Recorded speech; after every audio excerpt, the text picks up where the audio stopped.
तो जय हिंद, नमस्कार साथियों। आप सभी का विकास जीएस एकेडमी में स्वागत है। चलिए आज हम लोग पढ़ने वाले हैं पूर्व मध्यकाल, जिसका कार्यकाल रहा है 650 ईस्वी से 1206 ईस्वी। इससे पहले जितना भी एंशिएंट हिस्ट्री था उसको ख़त्म कर चुके हैं, ठीक ना। तो चलिए ध्यान दीजिए। देखिए आज का पहला प्रश्न दिया है यहाँ पर कि पूर्व मध्यकालीन भारतीय इतिहास में 750 ईस्वी से 1200 ईस्वी तक का समय मुख्यतः माना जाता है। उत्तर भारत के संदर्भ में बताना है। तो याद रखिएगा, इसका राइट आंसर हो जाएगा राजपूत काल। क्या बोलता है? राजपूत काल बोला जाता है। इस बात को याद रखिएगा। नेक्स्ट प्रश्न ध्यान दीजिए। चलिए नेक्स्ट प्रश्न दिया है इसमें कि 712 ईस्वी में सिंध पर अरबों के आक्रमण के समय वहाँ के शासक कौन था? तो इसका राइट आंसर हो जाएगा राजा दाहिर थे। कौन थे? राजा दाहिर थे। और याद रखिएगा, डायरेक्ट प्रश्न पूछेगा कि सिंध पर आक्रमण कब हुआ था, तो 712 में। उस टाइम राजा कौन थे? तो दाहिर थे। नेक्स्ट प्रश्न ध्यान दीजिए। नेक्स्ट प्रश्न दिया है इसमें कि सर्वप्रथम भारत में जजिया कर लगाने का श्रेय सिंध के विजेता मुहम्मद बिन कासिम को दिया जाता है। उसने किस वर्ग को इस कर से पूर्णतः मुक्त रखा था? यानी बताना है कि जब मुहम्मद बिन कासिम ने जजिया कर लगाया था, भारत में जजिया कर लगाया था, तो किस पर नहीं लगाया था, मतलब उससे जजिया कर से उसको मुक्त रखा था। तो इसका राइट आंसर है ब्राह्मण, यानी ब्राह्मणों पर जजिया कर नहीं लगाया था। नेक्स्ट प्रश्न ध्यान दीजिए। नेक्स्ट प्रश्न दिया है इसमें आपका कि किस ग्रंथ के उल्लेख के आधार पर यह माना जाता है कि मलेच्छों के अत्याचारों से त्रस्त होकर महर्षि वशिष्ठ ने अत्याचारियों के विनाश हेतु आबू पर्वत, जो राजस्थान में है माउंट आबू पर्वत, उसी पर एक यज्ञ किया एवं यज्ञ के अग्निकुंड से 4 राजपूत कुलों, पहला परमार, दूसरा चालुक्य या सोलंकी वंश, तीसरा प्रतिहार एवं चौहान वंश का जन्म हुआ था। याद रखिएगा, इसका राइट आंसर क्या हो जाएगा? पृथ्वीराज रासो। पृथ्वीराज रासो में मिलता है। और यहाँ से याद रखिएगा, पृथ्वीराज रासो के लेखक कौन है? तो चंद बरदाई। कौन है? चंद बरदाई है। इस बात को आप लोग याद रखिएगा, ठीक ना। और यहाँ से याद रखिएगा दोस्त, जो परमार है, चालुक्य या सोलंकी वंश है, प्रतिहार है एवं चौहान वंश है, इनका जन्म जो हुआ है ना, जब महर्षि कौन? वशिष्ठ माउंट आबू पर्वत पर यज्ञ किए थे, तो उसी यज्ञ से इन चारों वंशों का जन्म हुआ था। चलिए नेक्स्ट प्रश्न ध्यान दीजिए। नेक्स्ट प्रश्न दिया इसमें ढीलिका अर्थात दिल्ली नगर की स्थापना की गई थी। तो याद रखिए किसके द्वारा किया गया था? तो तोमरों के द्वारा। किसके द्वारा? तोमरों के द्वारा। नेक्स्ट प्रश्न ध्यान दीजिए। नेक्स्ट प्रश्न दिया है इसमें उस शासक का नाम क्या है जिसने विजय स्तंभ का निर्माण कराया था? तो विजय स्तंभ का निर्माण कौन करवाया था? तो राणा कुंभा। कौन करवाया था? राणा कुंभा करवाया था। इस बात को याद रखिएगा। नेक्स्ट प्रश्न ध्यान दीजिए। नेक्स्ट प्रश्न दिया इसमें निम्नलिखित में से भारत पर पहली बार आक्रमण करने वाला कौन था? इसका राइट आंसर अरब। अरब आक्रमणकारी थे जिसने भारत पर सर्वप्रथम आक्रमण किए थे। नेक्स्ट प्रश्न ध्यान दीजिए। नेक्स्ट प्रश्न दिया इसमें पृथ्वीराज रासो निम्नलिखित में से किसने लिखा था? तो याद रखिएगा, इसका राइट आंसर होगा चंद बरदाई। क्या हो जाएगा? चंद बरदाई हो जाएगा। डायरेक्ट प्रश्न पूछेगा कि पृथ्वीराज रासो के लेखक कौन है? तो चंद बरदाई है। लेकिन पूछेगा हर्षचरित के लेखक कौन है? तो बाणभट्ट हो जाएगा। कौन हो जाएगा? बाणभट्ट। लेकिन पूछे गीत गोविंद के रचयिता कौन है? गीत गोविंद के रचयिता अगर पूछेगा तो इसका राइट आंसर हो जाएगा जयदेव हो जाएगा। नेक्स्ट प्रश्न ध्यान दीजिए। चलिए नेक्स्ट प्रश्न दिया है इसमें 1100 ईस्वी में निर्मित मंदिर जो भुवनेश्वर के अन्य मंदिरों पर प्रधानता रखता है कौन सा है? याद रखिएगा, त्रिभुवनेश्वर लिंगराज मंदिर हो जाएगा, जो कि उड़ीसा में स्थित है। नेक्स्ट प्रश्न ध्यान दीजिए। नेक्स्ट प्रश्न दिया इसमें कि दिलवाड़ा मंदिर कहाँ पर स्थित है? तो इसका राइट आंसर होगा आबू पर्वत। इसी को कहते हैं माउंट आबू पर्वत। क्या कहते हैं? माउंट आबू पर्वत कहते हैं, ठीक ना। तो दिलवाड़ा के जैन मंदिर यहीं पर स्थित है। किस धर्म के लिए है? तो जैन धर्म के लिए है। इस बात को आप लोग याद रखिएगा। और यह पर्वत कहाँ पड़ता है? तो राजस्थान में। कहाँ पड़ता है? तो राजस्थान में पड़ता है। चलिए नेक्स्ट प्रश्न ध्यान दीजिए। नेक्स्ट प्रश्न दिया है इसमें कि खजुराहो स्थित मंदिरों का निर्माण किसने किया था? तो याद रखिएगा, इसका राइट आंसर चंदेल राजपूत। खजुराहो स्थित मंदिरों का निर्माण किसने करवाया था? तो चंदेल राजपूत हो जाएगा इसका राइट आंसर।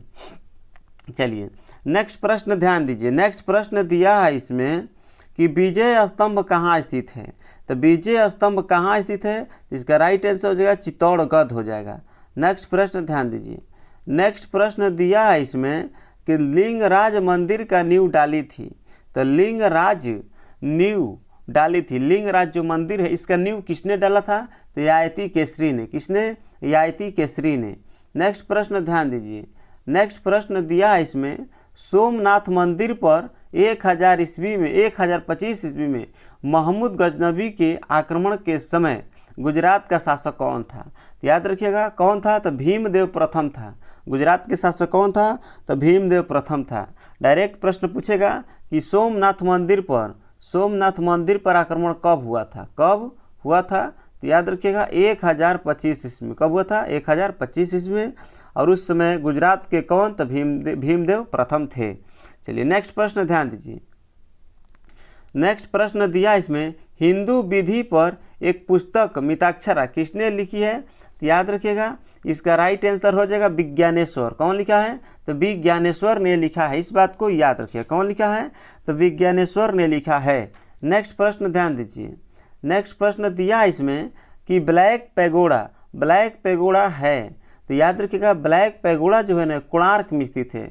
यह सूर्य देव मंदिर के लिए स्थित है, ठीक ना। और यह कहाँ स्थित है? तो उड़ीसा में और कोणार्क में, उड़ीसा के कोणार्क में। नेक्स्ट प्रश्न ध्यान दीजिए।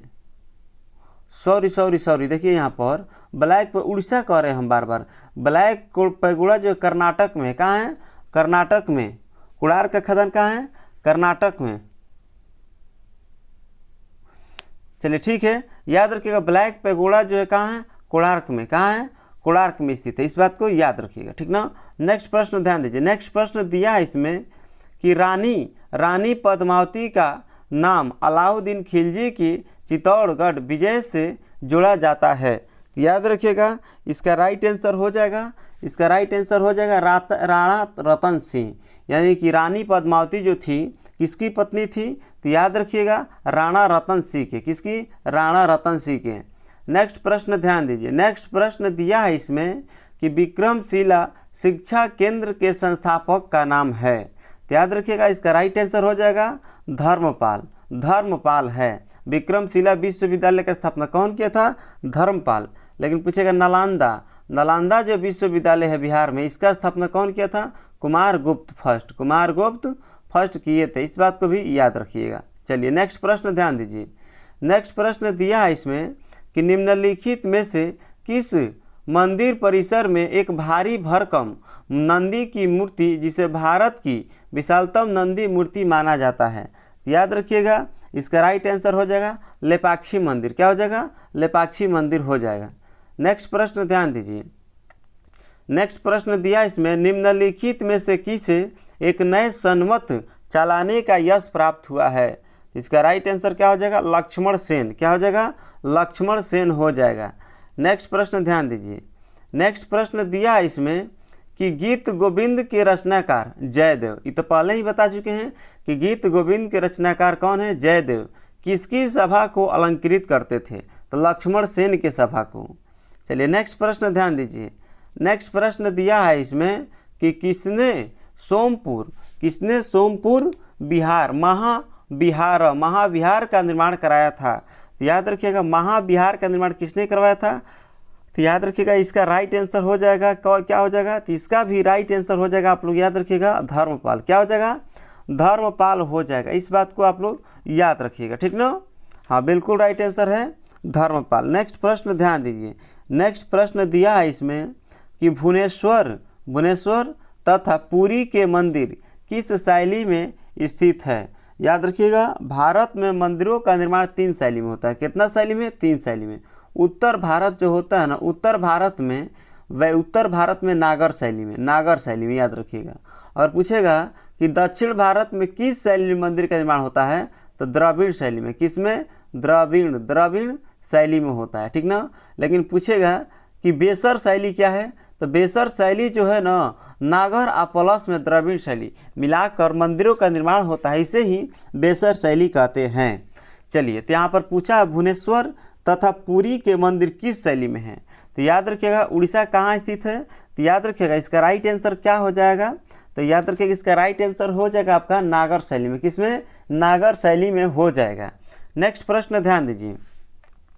नेक्स्ट प्रश्न दिया है इसमें कि राजवंश जो कनौज पर आधिपत्य स्थापित करने में त्रिकोणीय संघर्ष में उलझे हुए थे, वे कौन कौन थे, तो याद रखिएगा इसका राइट आंसर क्या होगा।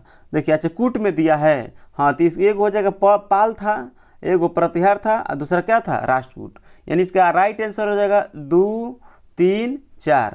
तो कहाँ दिया इसमें? हाँ, ऑप्शन नंबर सी में है 2, 3, 4, यही सही हो जाएगा। नेक्स्ट प्रश्न ध्यान दीजिए।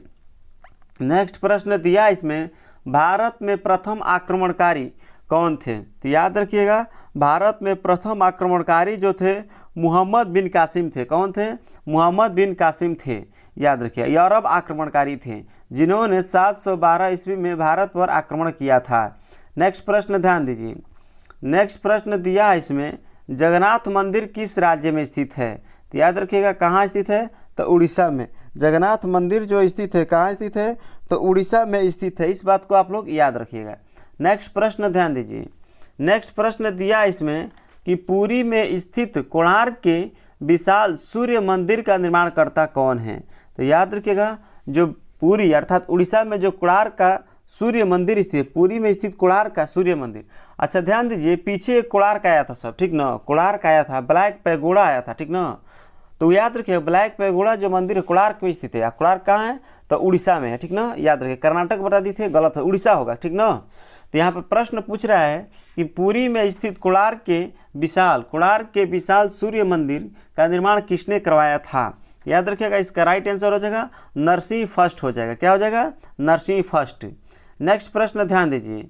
दिया है कि अजय पाल संस्थापक थे, बताना है कि अजय पाल किसका संस्थापक थे, तो याद रखिएगा अजमेर के। और अजमेर कहाँ पड़ता है, तो राजस्थान में। कहाँ पड़ता है? राजस्थान में। और यहाँ से एक प्रश्न और याद रखिएगा, जो ब्रह्मा जी है ना, ब्रह्मा जी की एकमात्र मूर्ति कहाँ स्थित है, तो याद रखिएगा अजमेर में ही स्थित है। नेक्स्ट प्रश्न ध्यान दीजिए। चलिए ध्यान दीजिए और देखिए यहाँ पर अजमेर लिखा है ना, तो अजमेर से थोड़ा एक और प्रश्न और याद रखिएगा। ख्वाजा मोइनुद्दीन चिश्ती, अगर पूछेगा मोइनुद्दीन चिश्ती, मोइनुद्दीन चिश्ती का दरगाह कहाँ है, तो मोइनुद्दीन चिश्ती का दरबार कहाँ है, तो अजमेर में ही है। लेकिन पूछेगा निजामुद्दीन औलिया, निजामुद्दीन औलिया का दरगाह कहाँ है, तो याद रखिएगा कहाँ है, तो ये दिल्ली में है। मोइनुद्दीन चिश्ती पूछेगा तो अजमेर हो जाएगा, निजामुद्दीन औलिया पूछेगा तो याद रखिएगा दिल्ली हो जाएगा। चलिए नेक्स्ट प्रश्न ध्यान दीजिए। हाँ, प्रश्न दिया इसमें कि निम्नलिखित में से कौन कविराज के नाम से विख्यात है, बताना है कि कविराज के नाम से किसे जाना जाता है। याद रखिएगा इसका राइट आंसर हो जाएगा भोज परमार को कविराज के नाम से जाना जाता है। नेक्स्ट प्रश्न ध्यान दीजिए। नेक्स्ट प्रश्न दिया है इसमें आपका, हाँ नेक्स्ट प्रश्न दिया है इसमें कि भोज परमार द्वारा रचित पुस्तकें है, बताना है कि भोज परमार द्वारा रचित पुस्तकें कौन कौन सा है। तो याद रखिएगा इसमें दिया है पहला सम रत्रांगण सूत्रधार, तो ये भी है, सरस्वती कंठाभार ये भी है, योग सूत्रवर्ती ये भी है, और आयुर्वेद सर्वस्व ये भी है। यानी कि चारों के चारों किसके द्वारा लिखा गया है, भोज परमार द्वारा रचित पुस्तकें है। इसलिए इसका राइट आंसर क्या हो जाएगा, ऑप्शन नंबर सी हो जाएगा, 1, 2, 3 और 4। नेक्स्ट प्रश्न ध्यान दीजिए। नेक्स्ट प्रश्न दिया है इसमें कि समरांगण सूत्रधार का विषय है। देखिए समरांगण सूत्रधार पूछेगा किसके द्वारा लिखा है, तो भोज परमार के द्वारा, लेकिन इसका विषय क्या है, मेन विषय क्या है, तो याद रखिएगा इसका राइट आंसर क्या हो जाएगा आप लोग का, तो इसका राइट स्थापत्य शास्त्र हो जाएगा। क्या हो जाएगा, स्थापत्य शास्त्र हो जाएगा। नेक्स्ट प्रश्न ध्यान दीजिए। नेक्स्ट प्रश्न दिया है इसमें आप लोग का कि उसकी मृत्यु से धारा नगरी विद्या और विद्वान तीनों ही निराश्रित हो गए। अधधारा निराधर निरालंबा सरस्वती पंडिता खंडिता सबे भोज राजे दिवंगते। ठीक ना, यह उक्ति किस शासक के संबंध में है? बताना कि यह जो उक्ति है ना किस शासक के संबंध में है। याद रखिएगा भोज परमार के संबंध में है। नेक्स्ट प्रश्न ध्यान दीजिए। नेक्स्ट प्रश्न दिया है इसमें कि किस शासक के राज दरबार में जैन आचार्य हेमचंद्र को संरक्षण मिला था? यानी हेमचंद्र को संरक्षण किस शासक के दरबार में मिला था? याद रखिएगा इसका राइट आंसर हो जाएगा जय श्री सिद्धराज और कुमारपाल, यानी दोनों में मिला था, इसलिए इसका राइट आंसर ए एवं बी दोनों हो जाएगा। नेक्स्ट प्रश्न ध्यान दीजिए। नेक्स्ट प्रश्न दिया है इसमें कि वह प्रथम भारतीय शासक कौन जिससे तुर्क आक्रांता मोहम्मद गोरी का सामना हुआ और जिसने मोहम्मद गोरी को परास्त किया था? यानी बताना है कि मोहम्मद गोरी को किसने परास्त कर दिया था, मतलब युद्ध में हरा दिया था। तो भीम द्वितीय कौन हराया था? तो भीम द्वितीय हरा दिए थे। नेक्स्ट प्रश्न ध्यान दीजिए। नेक्स्ट प्रश्न दिया है इसमें कि किस शासक ने कालिंजर के अजय दुर्ग का निर्माण करवाया था? बताना है कि कालिंजर के अजय दुर्ग का निर्माण किसने करवाया था? याद रखिए धंगदेव। कौन करवाया था? तो धंगदेव करवाए थे। इस बात को आप लोग याद रखिएगा। चलिए नेक्स्ट प्रश्न ध्यान दीजिए। नेक्स्ट प्रश्न दिया है इसमें कि निम्नलिखित में वह कौन सा संवत है जो कलचुरियों द्वारा प्रयुक्त किए जाने के कारण कलचुरी संवत भी कहलाता है? कलचुरी संवत भी कहलाता है। तो इसका राइट आंसर हो जाएगा, इसका राइट आंसर याद रखिएगा शक संवत हो जाएगा। क्या हो जाएगा? शक संवत हो जाएगा। शक संवत नहीं, याद रखिएगा शक संवत नहीं होगा, गलत है ही। शक संवत नहीं, इसका राइट आंसर होगा त्रैकुट संवत हो जाएगा। क्या हो जाएगा? त्रैकुट संवत हो जाएगा। चलिए नेक्स्ट प्रश्न ध्यान दीजिए। नेक्स्ट प्रश्न दिया है इसमें कि किसके राजकाल में लक्ष्मीधर ने कल्पद्रुम या कल्प कृत्य कल्प तरु नामक विधि ग्रंथ की रचना की थी? तो इसका राइट आंसर क्या होगा? तो याद रखिएगा इसका राइट आंसर हो जाएगा, हाँ प्रश्न क्या दिया, हाँ कल्प द्रुम या कृत्य कल्प, हाँ यही है ना, ठीक है। तो याद रखिएगा इसका राइट आंसर हो जाएगा इसका राइट आंसर गोविंद चंद्र हो जाएगा। क्या हो जाएगा? गोविंद चंद्र हो जाएगा। नेक्स्ट प्रश्न ध्यान दीजिए। नेक्स्ट प्रश्न दिया इसमें कि चंदवार का युद्ध 1194 ईस्वी किसके बीच हुआ था? बताना है कि चंदवार का युद्ध किसके बीच हुआ था? तो याद रखिएगा इसका राइट आंसर हो जाएगा जयचंद्र एवं मोहम्मद गोरी। यानी चंदवार का जो युद्ध हुआ था 1194 में किसके बीच हुआ था? तो जयचंद्र एवं मोहम्मद गोरी के बीच हुआ था। नेक्स्ट प्रश्न ध्यान दीजिए। नेक्स्ट प्रश्न दिया है इसमें कि नवसेद चरित खंडनी या खंड खाद के रचयिता श्री हर्ष किस शासक के राज कवि थे?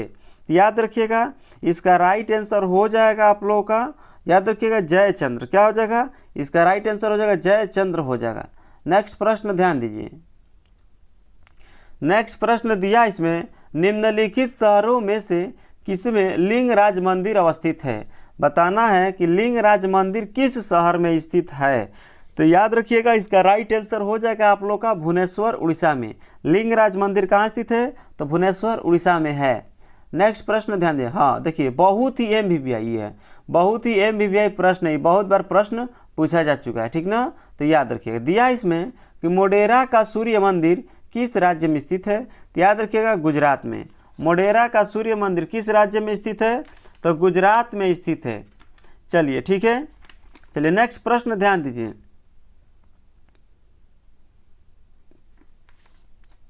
चलिए ठीक है, नेक्स्ट प्रश्न ध्यान दीजिए। नेक्स्ट प्रश्न दिया है इसमें, नेक्स्ट प्रश्न कि कल्हण कृत राज तरंगिणी दिया है कि कल्हण कृत राज तरंगिणी में कुल कितने तरंग हैं? तो याद रखिएगा कुल कितने तरंग हैं? तो याद रखिएगा इसका राइट आंसर क्या हो जाएगा? तो इसका राइट आंसर हो जाएगा 8। क्या होगा? 8 हो जाएगा, बिल्कुल सही जवाब है। नेक्स्ट प्रश्न ध्यान दीजिए। नेक्स्ट प्रश्न दिया है किस पाल शासक को गुजराती कवि सोढ़ल ने उत्तरापथ स्वाभिमान कहा है? तो याद रखिएगा इसका राइट आंसर क्या हो जाएगा? यहाँ पर प्रश्न दिया है इसमें क्या दिया है कि किस पाल शासक गुजराती कवि सोढल ने उत्तरापद स्वामीन कहा है? तो याद रखिएगा इसका राइट आंसर आपका हो जाएगा, याद रखिएगा धर्मपाल को। कौन किया है? धर्मपाल को।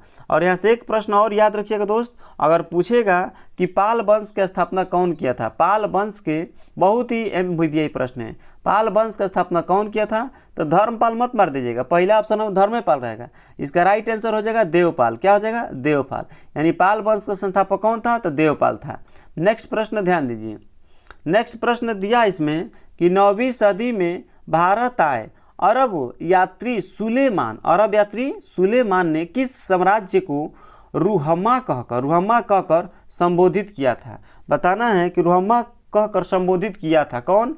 अरब यात्री सुलेमान जो था किसे रुहम्मा कहकर संबोधित किया था? तो याद रखिएगा इसका राइट आंसर हो जाएगा आपका पाल। किसने? तो पाल हो जाएगा। क्या हो जाएगा? पाल हो जाएगा। यानी पाल वंश को रुहम्मा कहकर संबोधित किया था कौन? तो यात्री सुलेमान। कौन क्या था? यात्री सुलेमान। और जो 9वीं सदी लिखा है ना, तो 9वीं सदी के मतलब होता है 800 ईस्वी से 900 ईस्वी तक। इस बात को याद रखिएगा। नेक्स्ट प्रश्न ध्यान दीजिए, नेक्स्ट प्रश्न दिया इसमें कि हिंदू विधि की एक प्रसिद्ध पुस्तक, हिंदू विधि की एक प्रसिद्ध पुस्तक दाएं भाग के रचनाकार कौन है? यानी रचयिता कौन है? तो याद रखिएगा इसका राइट आंसर जीमुत वाहन हो जाएगा। क्या हो जाएगा? जीमुत वाहन हो जाएगा। नेक्स्ट प्रश्न ध्यान दीजिए, नेक्स्ट प्रश्न दिया इसमें कि रामचरित जो मानस है, रामचरित्र के रचनाकार किसने? रामचरित लिखा। अच्छा, रामचरित मानस नहीं है, कहा रामचरित की रचना किसने की है? ठीक ना? तो इसका राइट आंसर हो जाएगा संध्याकार नंदी। कौन किया था? संध्याकार नंदी। लेकिन यही कहेगा रामचरित्र मानस कहेगा। रामचरित्र मानस के लेखक कौन है? तो याद रखिएगा तुलसीदास हो जाएगा। क्या हो जाएगा? तुलसीदास हो जाएगा, याद रखिएगा। नेक्स्ट प्रश्न ध्यान दीजिए, नेक्स्ट प्रश्न दिया इसमें कि पाल वंश के पतन के बाद बंगाल का राजनीतिक नेतृत्व प्रदान किया। तो पाल वंश का जब पतन हो जाता है, खात्मा हो जाता है, तो राजनीतिक नेतृत्व प्रदान करता है कौन सा वंश? तो याद रखिएगा इसका राइट आंसर क्या हो जाएगा? तो इसका राइट आंसर हो जाएगा सेन वंश। क्या हो जाएगा? सेन वंश। यानी पाल वंश खत्म होने के बाद कौन आता है? सेन वंश आता है। नेक्स्ट प्रश्न ध्यान दीजिए, नेक्स्ट प्रश्न दिया इसमें सेन वंश का संस्थापक कौन था? बताना है कि सेन वंश का संस्थापक कौन था? याद रखिएगा सामंत सेन। कौन था? सामंत सेन था। चलिए नेक्स्ट प्रश्न ध्यान दीजिए, नेक्स्ट प्रश्न दिया है इसमें किसने कुलीन प्रथा या कुलीनतावाद का आरंभ किया था? तो याद रखिएगा इसका राइट आंसर क्या हो जाएगा? वल्लाल सेन हो जाएगा। क्या हो जाएगा? वल्लाल सेन हो जाएगा। नेक्स्ट प्रश्न ध्यान दीजिए, नेक्स्ट प्रश्न दिया है इसमें कि किसने स्मृति ग्रंथ दान सागर एवं ज्योति ग्रंथ अद्भुत सागर की रचना की थी? इसका राइट आंसर देखिए क्या हो? काल, जिसका कार्यकाल रहा है 650 ईस्वी से 1206 ईस्वी। और किस पढ़ेंगे? पूर्व मध्यकाल तो पढ़ेंगे, लेकिन ये पूर्व मध्यकाल के बारे में दक्षिण भारत के बारे में पढ़ेंगे। किस भारत के बारे में? दक्षिण भारत के बारे में। इससे पहले जो वीडियो बनाए थे हम, वो पूर्व मध्यकाल का ही था, लेकिन वह जो बनाए थे वीडियो वह उत्तर भारत के बारे में जानकारी देता था। ठीक ना? आज हम लोग पढ़ने वाले हैं दक्षिण भारत के बारे में।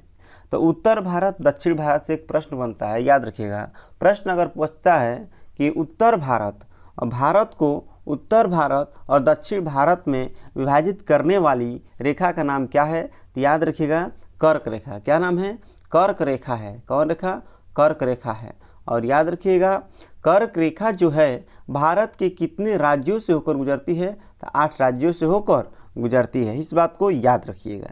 तो चलिए आज का पहला प्रश्न आप लोग सामने कह रहा है कि किस चालुक्य शासक प्रश्न दिया, किस चालुक्य शासक ने थानेश्वर व कनौज के महान शासक हर्षवर्धन को नर्मदा के तट पर परास्त किया और उसे दक्षिण बढ़ने से रोका? सीधा सी कहने का मतलब है कि हर्षवर्धन को कौन पराजित कर दिया था? याद रखिएगा पुलकेशिन द्वितीय। इसका राइट आंसर क्या हो जाएगा? पुलकेशिन द्वितीय हो जाएगा। चलिए नेक्स्ट प्रश्न ध्यान दीजिए, नेक्स्ट प्रश्न दिया है इसमें ना, नेक्स्ट प्रश्न दिया है इसमें कि चालुक्यों और पल्लवों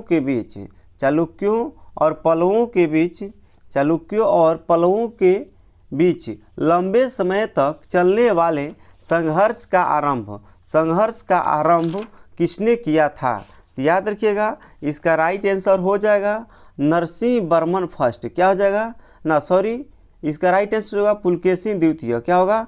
पुलकेशिन द्वितीय हो जाएगा। इस बात को आप लोग याद रखिएगा, ठीक ना। हाँ, बिल्कुल राइट आंसर है पुलकेशिन द्वितीय हो जाएगा। चलिए नेक्स्ट प्रश्न ध्यान दीजिए। नेक्स्ट प्रश्न दिया है इसमें, नेक्स्ट प्रश्न दिया है इसमें कि चालुक्य पल्लव संघर्ष के दौरान किसने पुलकेशिन द्वितीय की हत्या कर वातापी पर कब्जा कर लिया तथा वातापी कोंड का अर्थ होता है दोस्त वातापी का विजेता की उपाधि धारण किया था। सीधा सी बताना है कि वातापी कोंड का उपाधि कौन धारण किया था? तो याद रखिएगा, इसका राइट आंसर होगा नरसिंह वर्मन फर्स्ट है। इसी को मामल कहा गया है। नेक्स्ट प्रश्न ध्यान दीजिए। नेक्स्ट प्रश्न दिया है इसमें कि किस चालुक्य शासक ने चेर, चोल तथा पांड्य को हराया, जिस कारण उसे तीनों समुद्रों बंगाल की खाड़ी, हिंद महासागर, अरब सागर का स्वामी भी कहा गया। बताना है कि कौन ऐसा शासक है जिसने चेर, चोल, पांड्य तीनों को हरा दिया और बंगाल की खाड़ी, हिंद महासागर और अरब सागर का स्वामी कहा गया। इसका राइट आंसर क्या हो जाएगा? तो याद रखिएगा, इसका राइट आंसर हो जाएगा विक्रमादित्य फर्स्ट हो जाएगा। क्या हो जाएगा? विक्रमादित्य फर्स्ट हो जाएगा। इस बात को याद रखिएगा, ठीक ना। हाँ, बिल्कुल सही जवाब है। चलिए नेक्स्ट प्रश्न ध्यान दीजिए। नेक्स्ट प्रश्न दिया है इसमें, नेक्स्ट प्रश्न कि श्रीलंका पर विजय प्राप्त करने वाला चोल वंश का सबसे प्रतापी राजा कौन था? सबसे प्रतापी राजा बताना है कि चोल वंश का सबसे प्रतापी राजा कौन था? याद रखिएगा, इसका राइट आंसर हो जाएगा राजेंद्र फर्स्ट हो जाएगा। क्या हो जाएगा? राजेंद्र फर्स्ट हो जाएगा। बिल्कुल सही जवाब है। चलिए नेक्स्ट प्रश्न ध्यान दीजिए। नेक्स्ट प्रश्न दिया है इसमें कि पहाड़ी काट कर एलोरा के विश्वविख्यात कैलाशनाथ मंदिर का निर्माण कराया था। किसने कराया था? तो याद रखिएगा, इसका राइट आंसर हो जाएगा राष्ट्रकूट ने। क्या हो जाएगा? राष्ट्रकूट ने। नेक्स्ट प्रश्न ध्यान दीजिए। नेक्स्ट प्रश्न दिया है इसमें कि निम्नलिखित में किसने तंजौर में बृहदेश्वर मंदिर का निर्माण करवाया था? याद रखिएगा, इसका राइट आंसर हो जाएगा, इसका राइट आंसर हो जाएगा राजराजा प्रथम ने करवाया था। नेक्स्ट प्रश्न ध्यान दीजिए। नेक्स्ट प्रश्न दिया है इसमें चालुक्य वंश का सर्वाधिक प्रसिद्ध शासक था। बताना है कि चालुक्य वंश का सबसे प्रसिद्ध शासक कौन था? याद रखिएगा, इसका राइट आंसर हो जाएगा आपका पुलकेशिन द्वितीय। क्या हो जाएगा? पुलकेशिन द्वितीय हो जाएगा। नेक्स्ट प्रश्न ध्यान दीजिए।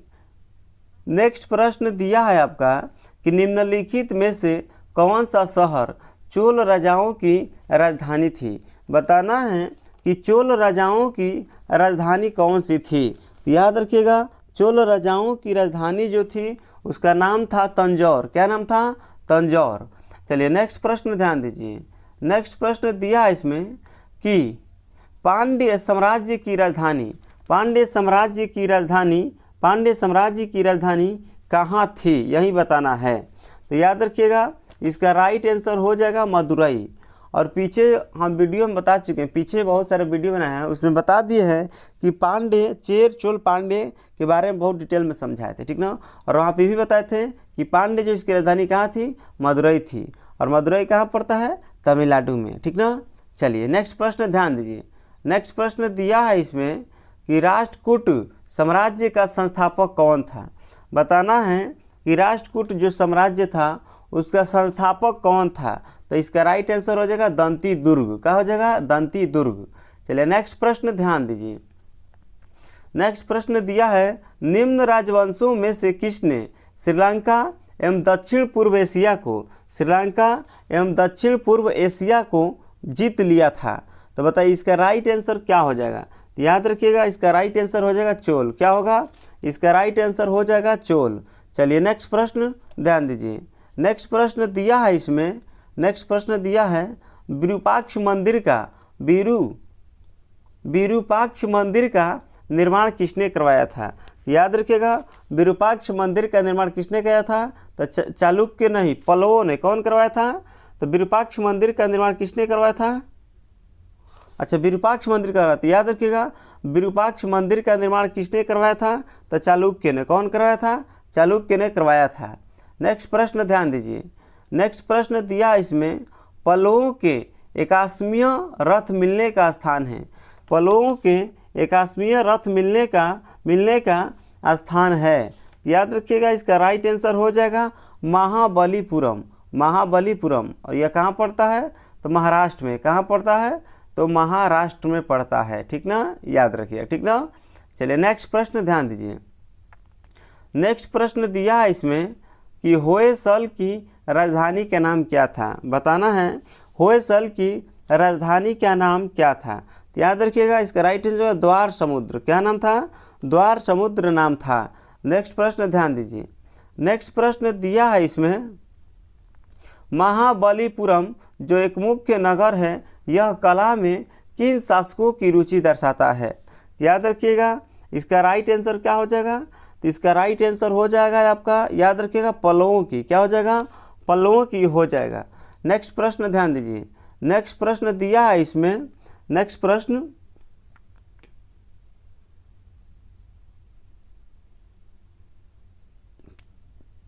चलिए नेक्स्ट प्रश्न ध्यान दीजिए। दिया है कि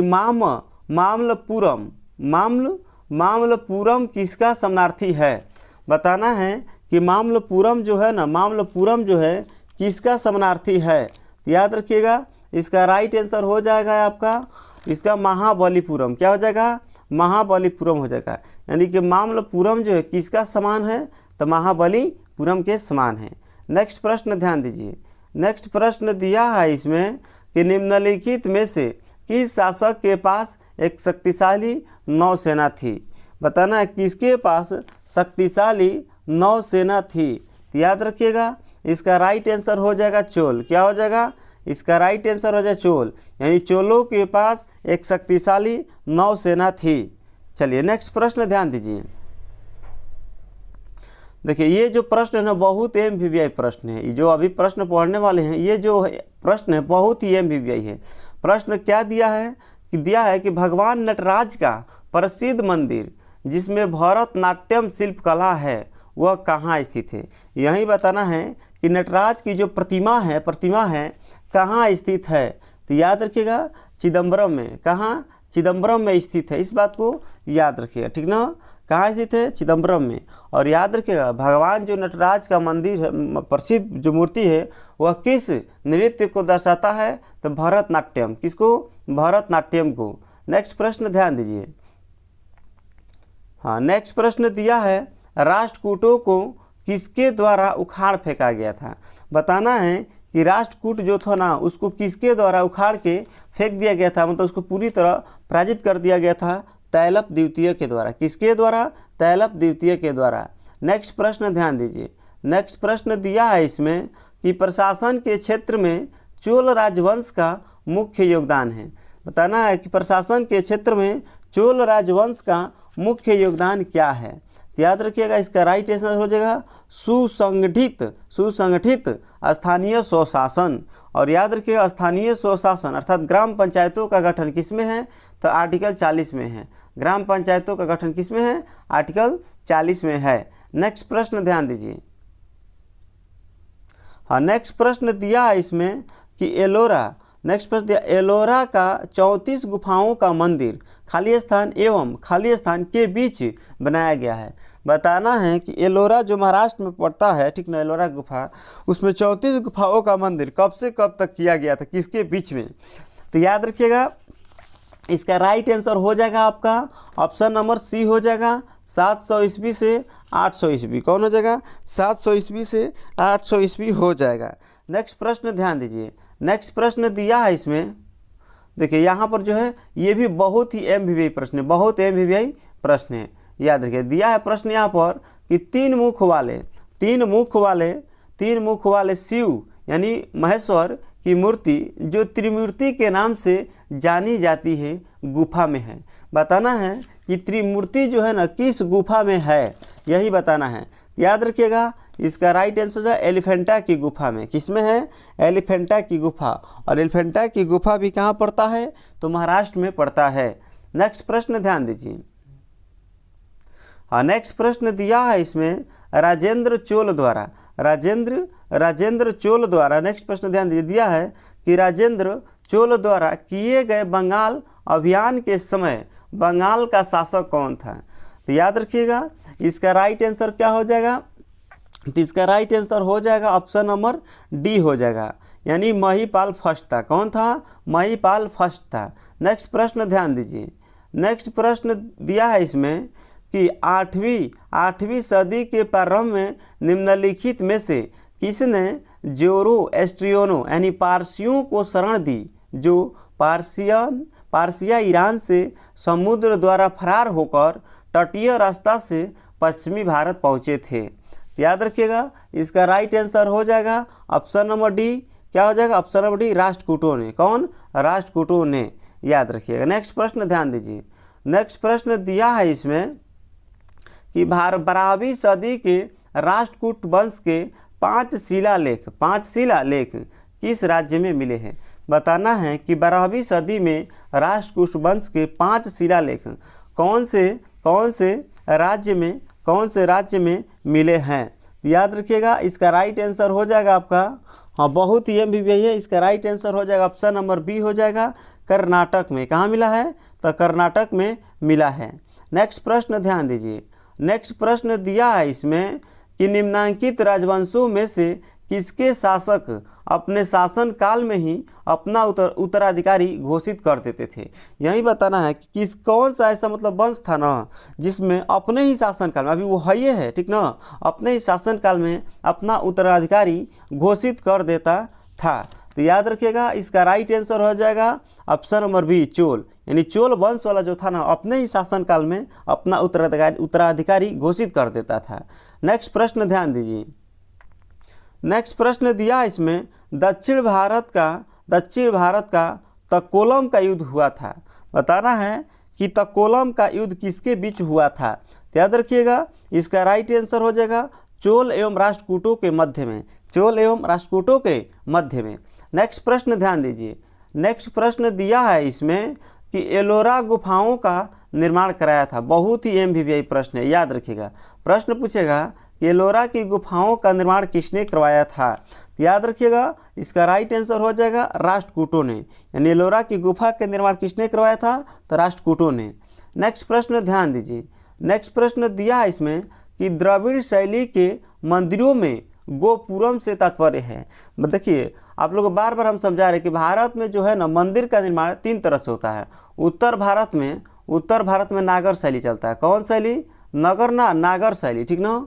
और दक्षिण भारत में देखा जाएगा तो कौन सा? द्रविड़ शैली चलती है। कौन शैली? द्रविड़ शैली। और दोनों के मिक्स रूप को कहते हैं बेसर शैली। क्या कहते हैं?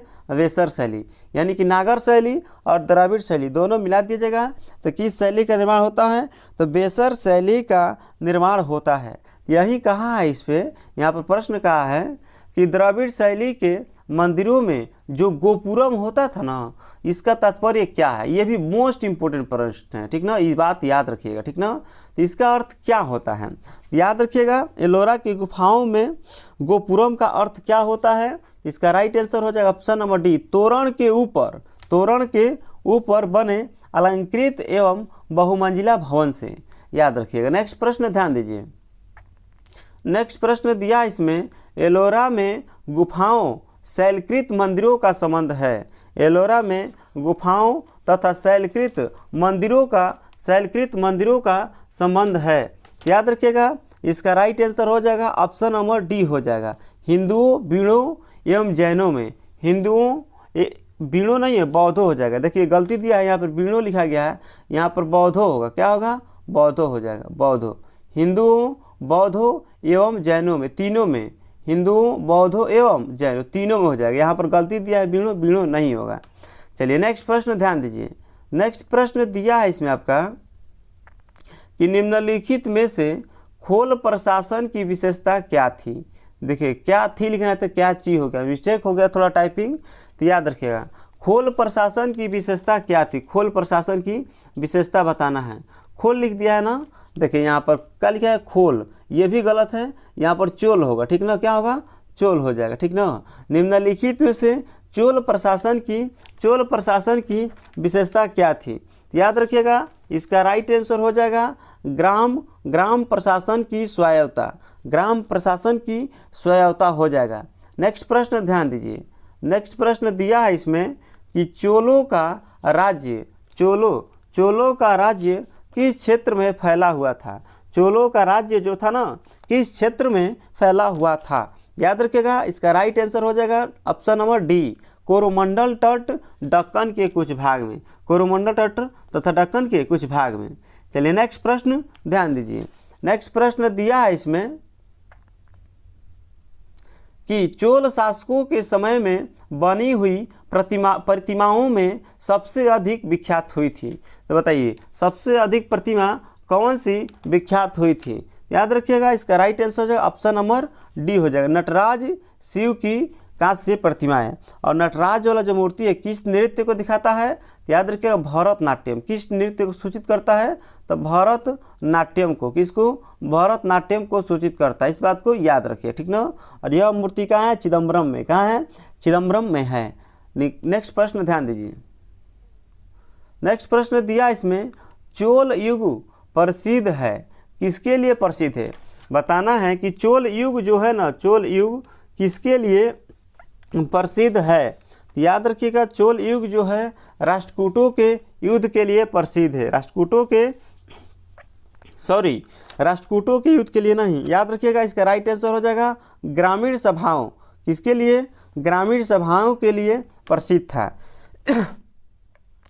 नेक्स्ट प्रश्न ध्यान दीजिए। हाँ नेक्स्ट प्रश्न दिया इसमें वेनिस यात्री मार्को पोलो। देखिए इटली में एक जगह है जिसका नाम है वेनिस, यानी मार्को पोलो कहाँ से आया था, इटली के वेनिस से आया था। तो वहीं पूछ रहा प्रश्न, वेनिस यात्री मार्को पोलो 1288 से 1293 के पांड्य राज्य के भ्रमण के समय वहाँ का शासक कौन था, बताना है कि वहाँ के शासक कौन था पांड्य राज्य के। याद रखिएगा इसका राइट आंसर हो जाएगा आपका कौन हो जाएगा, तो ऑप्शन नंबर ए हो जाएगा माईवर्मन कुलशेखर। क्या हो जाएगा, माईवर्मन कुलशेखर था। चलिए नेक्स्ट प्रश्न ध्यान दीजिए। नेक्स्ट प्रश्न दिया है इसमें कि किस राष्ट्रकूट शासक ने रामेश्वर में विजय स्तंभ एवं देवालय की स्थापना कराया था। याद रखिएगा इसका राइट आंसर क्या हो जाएगा, कैलाश मंदिर का निर्माण किसने करवाया था। याद रखिएगा एलोरा के कैलाश मंदिर का निर्माण किसने करवाया था, याद रखिएगा इसका राइट आंसर हो जाएगा कृष्ण फर्स्ट। क्या हो जाएगा, कृष्ण फर्स्ट ने करवाया था, इस बात को याद रखिएगा।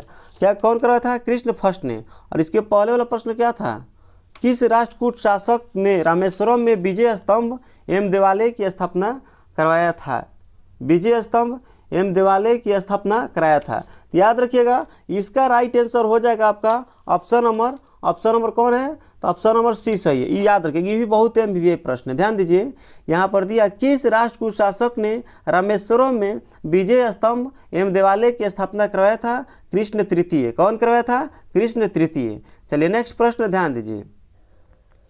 नेक्स्ट प्रश्न दिया है इसमें कि राष्ट्रकूटकालीन स्थापत्य कला के नमूने मिलते हैं। बताना है कि राष्ट्रकूटकालीन स्थापत्य